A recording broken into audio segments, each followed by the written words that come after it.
Salut à tous, j'espère que vous allez bien et bienvenue dans LDM Podcast, un espace où nous révélons le parcours, les combats et les convictions de personnes qui impactent le monde. Parce que derrière chaque génération, il y a une lumière et que chaque lumière a une histoire à transmettre.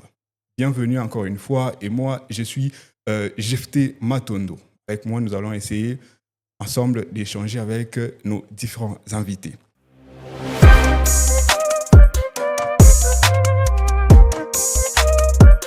LDM Podcast. Et pour ces tout premiers numéros, j'ai devant moi un artiste, une personne accomplie, un artiste des hautes games, quelqu'un qui sait manipuler l'art, il connaît son savoir, c'est un éducateur, un formateur, quelqu'un qui a su mettre son savoir au profit des autres, particulièrement les autistes. Avec lui, nous allons essayer d'échanger, de dresser un peu son parcours et il va nous expliquer les combats et les réussites dont il a eu pendant son parcours. Et j'aimerais lui saluer. Bonjour Robert. Bonjour, monsieur Jefté Matondo. Tu vas bien? Oui, je suis bien portant et vous-même aussi. Ouais, ça va également. Alors, dis-nous, qui est Robert Piré? Eh bien, cette question, souvent quand cela revient à plusieurs reprises, je dirais que Robert Piré, c'est d'abord tout court un artiste, mais un artiste neurodivergent, pluridisciplinaire parce que j'ai su développer dans mon langage, en tout cas, plusieurs départements artistiques, mais aussi à pouvoir apporter des choses qui provenant de ma propre créativité. Donc Robert Piré, c'est un jeune artiste congolais. Alors, Robert Piré, c'est un jeune artiste congolais. Alors, bien avant qu'on entre un peu plus dans le détail, est-ce que tu peux nous faire un peu, dire un peu ton parcours scolaire, comment ça a commencé et où est-ce que tu t'es limité pour que tu embrasses l'art juste après? Ouais, merci beaucoup. Déjà, il faut savoir que mon parcours n'a vraiment pas été facile depuis les débuts. Ouais. Parce que tout petit, moi, j'ai rêvé d'être un astronaute. J'étais en tout cas passionné par les astres. Tout le temps, je contemplais ça. J'avais l'habitude de pouvoir les dessiner aussi à meuble de sol et tout ça. Oui. Et j'ai eu à faire mes études primaires. Mais on me punissait trop souvent par la maîtresse, c'est parce que j'ai dessiné tout le temps sur les bancs. Et voilà, j'allais un peu intervenir dans des cours de dessin, dans des classes supérieures et autres. Alors, arrivé aux humanités, on avait à faire un concours d'art en 6e primaire. Ce concours d'art-là, c'était un concours interscolaire. Mhm. Alors, j'étais lauréat dans mon école. Alors, on m'avait octroyé une bourse pour pouvoir faire les humanités artistiques. Oui. Et par là, bon, ma mère n'était pas d'accord avec ça parce que pour elle, voyant les vieux qui se disaient artistes dans les quartiers, comment ils se comportaient et tout ça, pour elle, elle voyait que non, en tout cas, dans l'art, il n'y a pas l'avenir. Mais elle ne comprenait pas que dans le corps d'un petit garçon, il y avait quelque chose d'assez grand que moi, je voyais au-delà des collines, au-delà de tout ce qui m'entourait. Tous ces facteurs qui étaient négatifs, moi, je prenais ça du côté plutôt positif parce que je m'y voyais d'ici plusieurs années être vraiment un artiste qui va aussi apporter un peu plus dans la société congolaise. Alors, quand elle a refusé, j'ai fait les études comme tout le monde. J'ai fini en chimie-biologie. Fini en chimie-biologie, mais ma passion a toujours été, mon domaine de prédilection a toujours été l'art dans son ensemble. Alors, quand j'ai décroché mon bac, je voulais intégrer l'Académie des Beaux-Arts, Kinshasa. Là encore, c'était vraiment un combat parce que ma mère me voyait plutôt médecin. Aussi, à l'école, le préfet l'avait dit, en tout cas, non, ce jeune homme, Robert, doit en tout cas faire un bon médecin à l'avenir, vu qu'il connaît les sciences, s'il est intelligent, et puis voilà. Tout ça, pour moi, ça ne me disait absolument rien. Et alors, c'était vraiment un combat, un contre tous, et je n'ai pas eu d'autre choix que de pouvoir intégrer l'INIKIN. Ah oui, j'ai intégré l'INIKIN. Alors, on a eu à faire les tests d'admission, chose étonnante. Parmi plusieurs qui étaient là, parce que je me faisais encadrer dans un groupe d'études. On m'avait même choisi pour être le chef d'un groupe et tout ça pour pouvoir travailler ensemble. Et il s'est fait que les autres ont réussi et moi, je n'ai pas réussi. Je n'avais pas fait exprès de ne pas pouvoir réussir. Ça, en tout cas, je l'ai dit à cœur ouvert. Mais j'avais vite compris que non, ce n'était pas mon appel. Alors, ils ont eu à mener des démarches et tout ça. Alors, les cours aussi avaient commencé. J'étais là. Mais un jour, je me suis dit non, non, non, non. Je ne suis vraiment pas chez moi. Soit c'est l'art, soit c'est rien. Et c'est là que le déclic est parti. Durant tous ces jours-là à la maison, j'ai dit, bah, vous savez, je vous aime beaucoup. Je vous respecte beaucoup. Mais soit c'est l'art, soit c'est rien. Soit j'ai fait rien de ma vie, soit j'ai fait de l'art. Et c'est un peu ça. Et c'est ainsi que tout a commencé. Tu es allé t'inscrire à l'Académie des Beaux-Arts. Oui, je me suis inscrit à l'Académie des Beaux-Arts, mais c'était aussi conditionné. Mhm. Donc, faire un domaine autre que l'art plastique. Ouais. Donc, je ne savais pas qu'il existait d'autres départements à l'Académie des Beaux-Arts. Pour moi, je voyais que la peinture, la sculpture. Parce que déjà, de base, je sculpte aussi, j'ai fait de la peinture. Ouais. Alors, quand je suis allé à l'Académie des Beaux-Arts, bon, étant déjà conditionné que pas de dessin, pas des sculptures, alors je suis allé m'inscrire dans les arts graphiques. J'ai fini en architecture d'intérieur. Mais il m'arrivait des fois de sécher les cours en art graphique pour aller un peu en art plastique, voir un peu ce que les autres essayaient de faire. Et aussi, j'apportais aussi quelques corrections. Et voilà. Alors, du fait que je n'avais pas la possibilité de pouvoir faire les arts plastiques, Ouais. j'ai essayé de pouvoir faire ramener les arts plastiques en art graphique. Donc, mes planches d'architecture Oui. ressemblaient vraiment à des toiles de peinture. OK. Oui. Et tu as fini à l'Académie des Beaux-Arts. Oui, quand j'ai fait mon parcours à l'Académie des Beaux-Arts, je me suis limité en première année de licence. Oui. Oui, la situation était devenue un peu compliquée, ce qui ne m'a pas permis de pouvoir continuer. Oui. Mais entre-temps, j'exerçais déjà, en fait, voilà, mon métier d'artiste plasticien. Alors, il fut un temps où j'avais l'impression que vraiment rien n'allait. Ouais. C'était vraiment, je me retrouvais un peu souvent seul. Alors, c'est là que j'ai eu à créer maintenant mon propre monde imaginaire. Ouais. Jusqu'au jour d'aujourd'hui, ça m'aide beaucoup. C'est ce que j'appelle le cosmos. Cosmos. Voilà. Le cosmos, en fait, c'est un concept. Ouais. C'est l'écrit, au fait, d'un génie incompris. OK.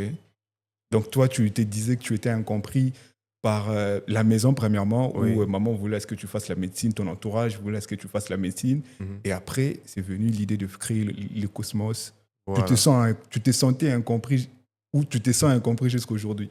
Bon, jusqu'aujourd'hui, il m'arrive des fois, parfois, que les gens puissent me dire, ben voilà, tu fais des choses, c'est tout le temps bizarre, tout le temps un peu spirituel et tout ça. Ouais. Ton univers un peu à toi, il y a ces œuvres-là que j'ai créées que parfois les gens ont du mal à pouvoir interpréter. Mhm. Mais pour moi, je considère l'art d'abord comme étant une consolation parce que c'est ce qui me permet de pouvoir me sentir mieux. Mhm. Parce que s'il faut faire quelque chose outre que l'art, quand je place par exemple l'art de cuisiner, Oui. donc je peux bien cuisiner, mais pour moi, je considère que la cuisine, c'est un art. OK. Donc l'art prime toujours en premier lieu. Alors le cosmos, maintenant, m'a permis de pouvoir me créer des amis imaginaires. Oui. Donc je puise dans mon univers de la pensée.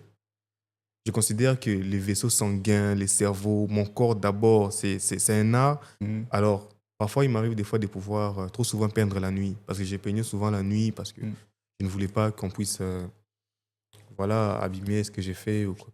Donc, le cosmos, c'est un peu un ami intime qui me permet de pouvoir puiser dans mes idées. Et voilà. Je pourrais dire que c'est le monde où j'entends en contact avec Dieu. OK.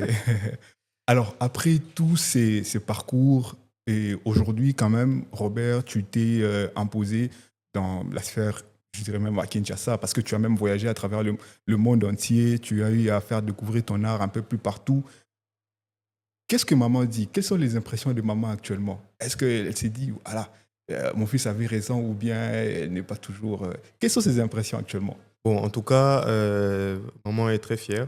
OK. Et aussi la famille, maintenant, ils sont contents de se dire que voilà, on a un enfant, on a un frère, on a un grand frère, un petit frère qui est artiste Oui. et qui s'assume. Mais le déclic est parti d'où?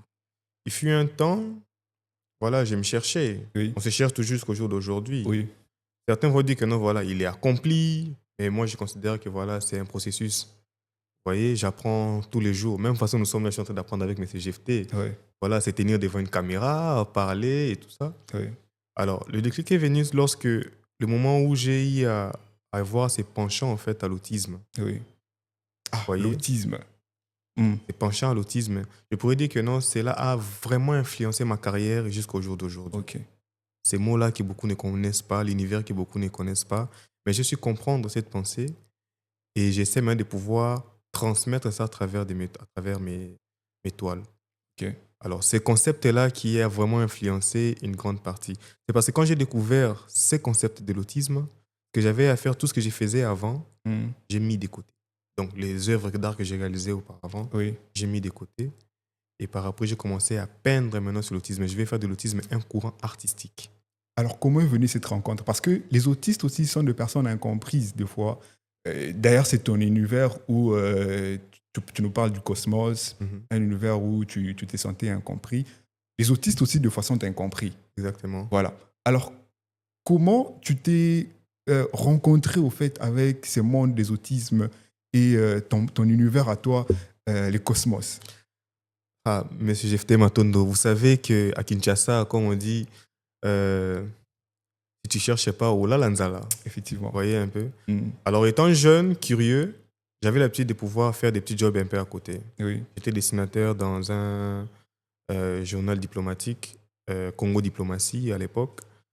Mais aussi, j'avais des rencontres aussi que je faisais avec une structure là, Orthokin. Oui. Alors, chez Orthokin, la directrice, Madame Jessica, m'avait intéressé parce que Madame Jessica, elle est orthophoniste. Oui. Alors, elle avait aussi une classe spécialisée à l'école ici, les Petits Lutins, où il y avait une classe où il y avait des enfants autistes. Oui. Alors, elle m'a intéressé. Elle a suivi un peu mon parcours sur les réseaux sociaux. Elle a dit, mais tiens, bon, en tout cas, ces jeunes hommes ont quelque chose. Et lorsqu'elle m'a intéressé pour pouvoir commencer à encadrer les autistes, moi, j'ai refusé carrément. J'ai refusé totalement. Je disais non, en tout cas, je ne connais pas ces domaines-là. Alors, je devais être auxiliaire de vie scolaire d'un enfant autiste. Genre, l'auxiliaire de vie scolaire, c'est comme un grand frère qui suit les petits à l'école. Oui. Alors, au bout des 3 fois, j'ai refusé ça. Et là, j'ai finalement accepté parce que voilà, pour peindre, il fallait acheter les crayons, il fallait acheter les toiles. Et c'est là que tout est parti. Quand j'ai accepté ces jobs-là, au bout d'1 an, j'avais l'impression de m'identifier au petit garçon. Ok. Le petit garçon était non-verbal. J'avais l'impression que non, je m'identifiais à lui. C'est comme si on se comprenait tellement mieux que quand je ne suis pas là, les petits en pleurs. Oui. Et un jour, dans la classe, M. Matondo, je sens comme si dans ma tête, ça n'allait pas. Et je m'y vois directement comme une forme de vision. Je me vois en train de peindre un tableau où je peignais 2 enfants sous forme de crânes comme ça, avec des cerveaux sous forme de spirales. Oui. Donc là où j'ai parlé de l'intelligence circulaire. Et c'est là, quand je suis rentré à la maison, j'ai pris tout ce que j'avais fait avant, j'ai mis de côté, je prends une toile, je peins les tout en noir. Je prends l'encre correcteur et j'illustre les tout premiers tableaux que j'ai intitulés Voyage des lames, le trouble du spectre autistique. Ok. C'est là que tout a commencé. Alors, j'ai commencé maintenant à associer tout Ça ce que existe j'ai encore faisait. ces tableaux ou bien Oui, c'est- jusqu'aujourd'hui, ça existe. C'est les tableaux, parfois, on m'a proposé plusieurs fois de pouvoir acheter ça. Oui. Mais jusque-là, je n'ai pas encore eu à pouvoir vendre ça. Je sens que ce n'est pas encore les moments. En fait. Oui. Voilà, c'est un peu comme la Joconde de Léonard de Vinci. Effectivement. Vous voyez un peu. Alors, après, quand j'ai fini mon contrat avec Madame Jessica Dortokin, j'ai eu à rencontrer mon chef à Congo Diplomatie. On a parlé avec lui. Il m'a dit, ben, tiens, j'ai lu un article qu'on a écrit sur toi. Et puis, très content des progrès que tu as fait avec les enfants autistes à l'école. Et là, j'avais déjà à peine 5 tableaux sur l'autisme. Et c'est là qu'elle me parle maintenant d'une nouvelle structure là, qui est organisée en fait, à 1 semaine du jour où on avait réunion avec lui. Oui. La structure, c'est Never Limit Children. Et donc, voilà, il y a une dame qui va aussi parler sur... Les autistes. Elle milite sur la cause des autistes, la prise en charge des enfants autistes, ainsi que leur famille ici à Kinshasa, en RDC. Je suis sorti, on a fini la réunion. Arrivé à l'arrêt, une voix me dit, mais regarde-toi. Regarde-toi. Tu as des œuvres, tu as besoin d'un cadre pour aller exposer ça, pour parler au fait de cette cause, selon ta compréhension. Vas-y, rentre et demande. Et là, maintenant, dans ma tête, ça s'est bousculé. Zongano Kandaku. Ah, vas-y, Zongano Kandaku, vas-y. T'es qui pour qu'on puisse te donner la place? J'ai pris le courage, je suis rentré, j'ai vu les chefs, j'ai demandé, ben, chef, avec toute votre permission, j'ai fait des œuvres sur l'autisme, mais que j'aimerais pouvoir exposer. Alors, si vous pouvez me demander une invitation, je ne suis pas invité, mais demander une invitation à la dame, que je puisse seulement venir exposer tout ce que j'avais besoin. C'était comme ma contribution. Et le chef a fait aussi sa part, et pouf, j'ai pu rencontrer la dame. Et c'était en fait comme une maman qui a retrouvé son fils et un fils qui a retrouvé sa maman. Oui. C'est de là maintenant que tout est parti encore, les voyages avec Never Limit Children jusqu'au jour d'aujourd'hui. Alors, dans vos arts, dans vos œuvres, j'allais dire, il y a également une dose de spiritualité. Et également une dose où tu exprimes en fait ton attachement beaucoup plus. Parce que moi, j'ai vu des œuvres où tu exprimes ton attachement envers le Créateur, ton Dieu, je dirais ta religion, tu es chrétien. Et dans toutes ces œuvres, il y a également une, je dirais même deux, où tu as réalisé pour des autorités spirituelles de l'Église catholique. Oui. Je cite le pape François lors de son passage ici à Kinshasa en 2023, janvier-février 2023. Et il y a aussi une autre œuvre récente d'ailleurs que tu as également réalisée pour l'évêque Kimbeni des diocèses de Kisantu. Alors, comment tu peux Il y a eu aussi pour Simon Kimbangu. Simon Kimbangu. Le tableau se trouve à Kilongo. Ok. Là-bas, explique-nous un peu cet attachement avec la religion. Vous savez, c'est parce que moi, je crois que tout ce que je suis, c'est les plans de Dieu. Oui. Voilà. Alors, dans tout ce que j'ai fait, j'ai mis d'abord Dieu à la première position. C'est parce que c'est lui qui a, en fait, c'est lui qui est le metteur en scène de ma vie. Moi, je ne suis qu'un protagoniste de la vie. Je considère que tout ce que j'ai comme idée, comme inspiration, c'est là provient en fait du Créateur. Oui. Et tout ce que je réalise, déjà avant de réaliser une toile, j'ai pris d'abord. Oui. Et Dieu m'a permis, parce que j'ai vraiment tissé cette relation-là avec Dieu, que je suis tout le temps inspiré. Quand je dis tout le temps. Donc je peux vous dire que j'ai rempli des carnets de 26, 30 pages en moins de 2 semaines avec des croquis. Et des croquis-là peuvent constituer en fait des projets d'avenir et autres. Et ces mêmes croquis-là sont aussi des œuvres d'art. Donc j'ai des albums comme ça, des croquis et des croquis. Et tout ce qui me traverse un peu comme idée, j'ai dit que non, c'est la voix de Dieu en fait. Je crois tellement en Dieu, je crois que tout ce que je peux devenir dans la vie, c'est lui. C'est lui qui décide surtout. Raison pour laquelle j'ai toujours cet attachement-là en fait à Dieu. Parce que moi, je pense que même ceux qui sont occultistes, ceux qui sont dans la magie, ils doivent, au-delà de tout, ils considèrent qu'il y a un être qui est suprême, qui va un peu au-delà de leur force humaine. Et de même aussi avec moi. Je crois que dans la force que j'ai, il y a quelqu'un au-dessus de tout qui, au fait, prime sur tout ce que je suis en train de faire. Ok. Et tu penses aussi que ton inspiration, c'est vraiment Dieu qui te le donne, ou bien il y a peut-être d'autres inspirations, peut-être, tu te dis, bon, la nature, les expériences vitales, etc. Bon, j'ai souvent un débat avec des gens où j'ai dit, les artistes qui pensent que pour créer, il faut avoir des stimulations, en fait, ils se trompent. Oui. Parce que l'homme puise dans la nature l'œuvre de Dieu. Dieu a créé, il a déjà tout donné. Quant à toi maintenant de pouvoir avoir les discernements, de comprendre quel est le message que je peux transmettre à travers, par exemple, les visages de M. Jephté Matondo. C'est quoi, par exemple, me demande de pouvoir faire les tableaux de M. Jephté Matondo. J'ai dit, bon, M. Jephté Matondo, c'est un journaliste. Alors, quels sont les éléments que je peux pouvoir mettre en place pour qu'on puisse voir, une fois qu'on voit les tableaux, on retrace que, ah non, c'est le journaliste Jephté Matondo. Même parfois sans visage. Je peux, par exemple, créer un tableau, j'ai dit, par exemple, un podcast. Mais pour podcast, il ne suffit pas seulement de pouvoir réaliser les micros ou quoi que ce soit. Il suffit seulement d'épouser peut-être dans les habitudes de M. Jephté Matondo. Il est comment? Je peux peut-être mettre un coq face à un micro. Et c'est M. Jephté Matondo. N'est-ce pas que le coq fait partie de la nature? Donc, la nature qui nous entoure elle-même déjà, ça constitue déjà, je pourrais dire, les 50%. Et les 50% qui restent, en fait, c'est maintenant l'imagination. Et moi, mon imagination va un peu au-delà. Je ne vais pas seulement voir les choses comme tout le monde est en train de pouvoir apercevoir. Voyez, c'est même, je pourrais aussi dire que c'est peut-être un peu associé toujours à l'autisme parce que j'ai été aussi diagnostiqué. Autiste. Ah bon? Asperger. C'est-à-dire?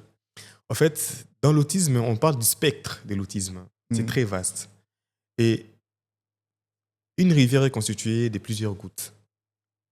Plusieurs gouttes la forment des masses qui créent, voilà, des écoulements d'eau, ça crée une rivière, ça crée des océans, et ainsi de suite. Alors maintenant, les autistes Asperger, c'est un peu comme, vous voyez, un peu comme des Leonardo da Vinci. Vous savez que même Lionel Messi est autiste. Asperger. Donc les Asperger, en fait, sont généralement des autistes qui vivent normalement comme tout le monde, mais ont des particularités, c'est par rapport à leur manière de réfléchir. Moi, par exemple, je peux me conditionner, j'ai fait 2 jours sans manger. Ouais, je me dis par exemple que non, je suis en train de manger la nourriture aujourd'hui, c'est pour que je puisse faire 2 jours sans manger. Peut-être pour pouvoir travailler. Et parfois, dans les habitudes, c'est que la manière dont je réfléchis va un peu au-delà de ce que les gens peuvent imaginer tout autour de moi. Raison pour laquelle que parfois, les œuvres qui sortent de ma tête, on se pose toujours des questions. Ouais. Il a fait ça comment? Ça c'est sorti d'où? Ouais. Vous voyez un peu? Ouais. Et ce côté-là aussi a vraiment influencé aussi ma carrière. Raison pour laquelle je milite maintenant pour cette cause-là, parce que je me dis, en fait, le monde est autiste. Oui. Une fois que vous vous mettez à pouvoir raisonner, réfléchir un peu au-delà de vos attentes personnelles, c'est comme si je vois une crête, je me dis, mais, qu'est-ce qui se cache derrière la crête? Là, c'est la philosophie. Bon, pas la philosophie, mais c'est une réalité en fait. C'est philosophe en vrai. Mais déjà, la philosophie, c'est la science où tout est parti. Oui. C'est la philosophie qui engendre pratiquement toutes les sciences que nous connaissons aujourd'hui. Dans le monde des philosophies, Dieu a créé le monde par quoi? C'est par la philosophie. Il a parlé. Il a dit un mot et par après, c'est déclenché. C'est déclenché. Donc, la nature elle-même, elle est spirituelle. Ok. Maintenant, essaie maintenant de comprendre quels sont ces mystères-là. Ouais. Pourquoi quand on dort, on doit rêver? N'est-ce pas que c'est spirituel? Tu vas dans un monde imaginaire, un monde qui t'est fait voir peut-être des choses qui vont arriver peut-être d'ici 2, 3 jours et tout ça. Et parfois, ça peut arriver peut-être après des années. Vous voyez un peu? Ouais. C'est un peu ça, monsieur GFT. La nature elle-même déjà nous inspire. Ok, c'est vraiment le cosmos, je sens, et ça peut se sentir. Alors, dis-nous un peu, quelles sont les difficultés que tu as rencontrées jusque-là dans ton parcours? Bon, en tout cas, je dirais les difficultés, il y en a vraiment plusieurs. Oui. Il y en a vraiment plusieurs que j'ai rencontrées. C'était d'abord, avoir d'abord une place, la confiance en soi d'abord. Oui. C'est déjà quelque chose parce que beaucoup de jeunes aujourd'hui, je sais que dans ces podcasts, beaucoup de jeunes vont les suivre. Oui. Il faut d'abord avoir la confiance en soi, c'est très important. Mais aussi, c'est la société. Vous voyez, vous savez, à Kinshasa, aujourd'hui, c'est devenu très difficile de pouvoir sortir de ses propres efforts. Mais moi, je me dis, il y a une possibilité de pouvoir déclencher, de faire déplacer des montagnes par rapport à quoi c'est que toi, tu sais faire. Vous voyez un peu? La confiance en soi. Et d'autres difficultés, c'était aussi en termes de l'espace. Vous voyez? Oui. L'espace, le matériel. Là, moi, je parle du passé. Hein. Le matériel, l'environnement qui ne permettait pas. Vous voyez un peu. Peut-être tu as fait quelque chose, mais que tu aimerais peut-être montrer à la société, mais qui va te donner la place? Ouais. Donc les gens ne t'accordaient pas trop de chance. Les humiliations aussi. Les humiliations aussi, j'en ai vraiment subi. Mais aussi les mots méchants, vous voyez un peu. Ouais. Quand quelqu'un te dit, c'est comme par exemple, tu es artiste, on te dit, va te trouver un travail. On considère que ce n'est pas un travail. Oui, certes, c'est une passion. On te dit, tout ce que toi, tu choisis dans ta vie, c'est seulement pour fléchir ton dos toute ta vie. Donc, si tu n'as pas un mental d'acier, c'est très difficile. Ok. Vous voyez? Ouais. Mais aussi, c'est, je dirais un peu, le complexe, en fait, des gens à ton égard. Tu vois? Parce que quand les gens se sentent des fois inférieurs, au lieu peut-être d'avouer qu'ils sont inférieurs, ils sont là maintenant pour insulter ceux qui sont supérieurs à eux. Et ils sont là également pour humilier, prononcer des paroles méchantes envers ceux qui sont supérieurs à eux. C'est aussi peut-être ce que tu as vécu. Oui. On pourrait dire un peu dans ce sens-là. Moi, il m'arrive des fois, parfois, comme ça. Les larmes, tu es en train de peindre mes larmes, tu es en train de pleurer. Tu pleures, ce ne sont pas des pleurs de tristesse, mais des pleurs de joie, de voir ces petits garçons qui dessinaient au sable. Ouais. Aujourd'hui aussi à la conquête du monde. C'est quelque chose. Vous voyez un peu. Moi, en tout cas, je dirais que les difficultés, c'est aussi ça qui forge les caractères. Effectivement. Parce que tu puisses dans chaque difficulté une leçon. Une leçon, oui. Et cette leçon-là qui te permet de pouvoir rajouter en fait une marche dans ton parcours. Donc, je ne considère pas... Aujourd'hui, tu peux m'insulter, tu peux me dire tout ce que tu veux, mais dis-toi que si tu as l'impression que cela va me rendre triste, eh bien, tu te trompes. Ok. Voilà. Donc, je me suis tellement constitué cette coque-là où je me dis, ok, les difficultés vont arriver. Je ne suis pas obligé que les gens puissent me féliciter. Déjà, je ne m'attends pas toujours à ça. Maintenant, j'ai fait quelque chose pour que les gens puissent voir que j'ai fait. Non, je l'ai fait d'abord pour moi. Comme je l'ai parlé au début, que l'art est une consolation. Donc, moi, ça me console. Ça me console, mais en même temps, ça impacte dans la société. Et quand je vois que cela impacte positivement dans la société, je suis content. Alors, on va rapidement faire un peu épingler que vous êtes également formateur de jeunes, tu encadres les jeunes. Oui. Dans ton atelier, il y a également des jeunes. Brièvement, tu peux nous parler un peu de ça, de ton encadrement, comment ça fonctionne, comment ça évolue. Est-ce qu'il y a des gens qui peuvent également venir auprès de toi pour peut-être solliciter ton encadrement, etc. Oui, bien sûr. Déjà, moi, j'aime bien transmettre Oui. mon savoir. Oui. Parce qu'il m'est arrivé dans mon enfance, en grandissant dans mon parcours, que je voyais des vieux qui peignaient, qui se disaient artistes. Mm. Alors, je les approchais, mais ces vieux-là me demandaient. Imagine-toi, on demande à un enfant de 12 ans, par exemple, $50 pour l'encadrement. Je vais avoir ça où? Déjà, savoir qu'à la maison, c'était un peu compliqué. Ouais. Je vais avoir ça où? Alors, du fait que moi, je me suis auto-formé, je me dis, bon, ok, je pense qu'il y a beaucoup de jeunes aussi derrière moi qui sont peut-être dans la même situation. Alors, je transmets mon savoir gratuitement. Gratuitement. Tout ce que je demande aux jeunes qui m'approchent pour venir apprendre, je demande seulement qu'il suffit d'avoir la volonté, c'est tout. Ok. La volonté d'apprendre. Voyez, aujourd'hui, moi, je suis content parce que parmi les jeunes que j'ai encadrés, il y en a beaucoup qui sont en train de pouvoir exceller aujourd'hui. Oui. Ils font des expositions aussi. Mais parfois, je ne leur demande pas de mentionner mon nom. Ok. Mais bon, vous connaissez, vous sortez devant le plateau, va se dire non, j'ai été formé par Robert Piré, et puis voilà. Mais vous également, vous avez été formé par, on sait que moi je sache, c'est par Myrtille. Oui, Myrti, nous avons travaillé avec lui dans la fabrication des bracelets en bambou. Oui. Voilà. Donc, on faisait des accessoires et tout ça. Mais plus côté vraiment art plastique, peinture, dessin. Myrtille aussi a vraiment aussi influencé mon parcours parce que vous voyez, un jeune artiste qui rencontre un artiste, voilà, donc c'était l'étincelle aussi. Alors, merci beaucoup. Tu nous parles brièvement aussi des tes réussites, des exploits Oui, que tu as oui. réalisés, l'exposé avec, lors de la conférence de M. Didier Ah oui, pour la paix tout de suite avec M. Didier Moumengi, oui, c'est aussi une belle expérience.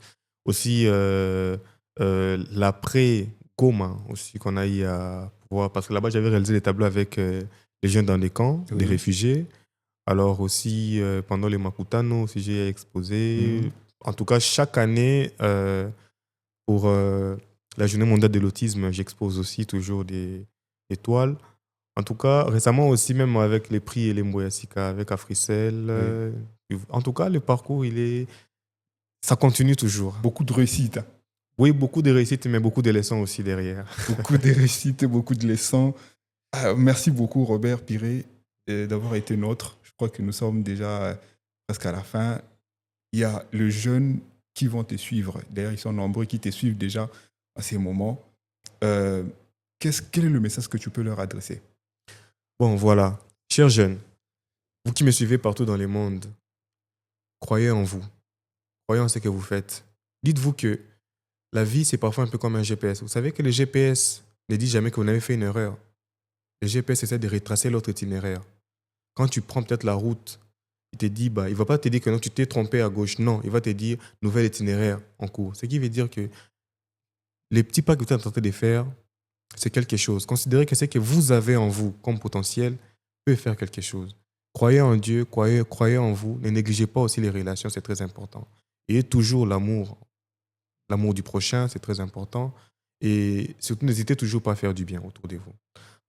Croyez en vous. Parce que les succès, c'est l'art de savoir agir en attendant. En attendant, c'est quoi? On a commencé quelque part. Je travaille d'abord. Et puis quand ça va me trouver, c'est l'envol, on dirait que non, tu as eu des féticheurs, des gris-gris. Or, ce n'est pas ça. Croyez simplement en vous et puis vous allez voir que tout ira mieux. J'ai toujours un concept que j'ai dit, tout ira mieux demain. Le demain dont je parle, ce n'est pas le demain, aujourd'hui nous sommes mardi et puis mercredi. Non, le demain, ça peut être 10 ans, ça peut être 20 ans.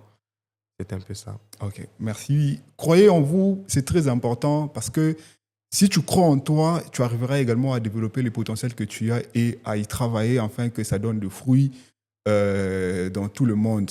D'où d'ailleurs l'intitulé de notre podcast Lumière du monde, parce que nous sommes obligés à impacter le monde, parce que nous sommes obligés de briller et on doit aussi travailler pour arriver à ces fins. Merci à vous qui nous avez suivis. Merci également à Robert Piré, artiste plasticien, d'avoir été nôtre en ce jour. Merci à vous qui nous avez suivis. N'hésitez pas de nous soutenir en s'abonnant sur notre chaîne YouTube. Activez bien sûr la cloche de notification. Allez également s'abonner à nos pages réseaux sociaux, Facebook, Instagram, TikTok et X également. C'est moyen de nous soutenir et nous en serons très reconnaissants. Merci. Prenez soin de vous et que la peur quitte vos esprits et que Dieu bénisse la RDC. Merci. Merci.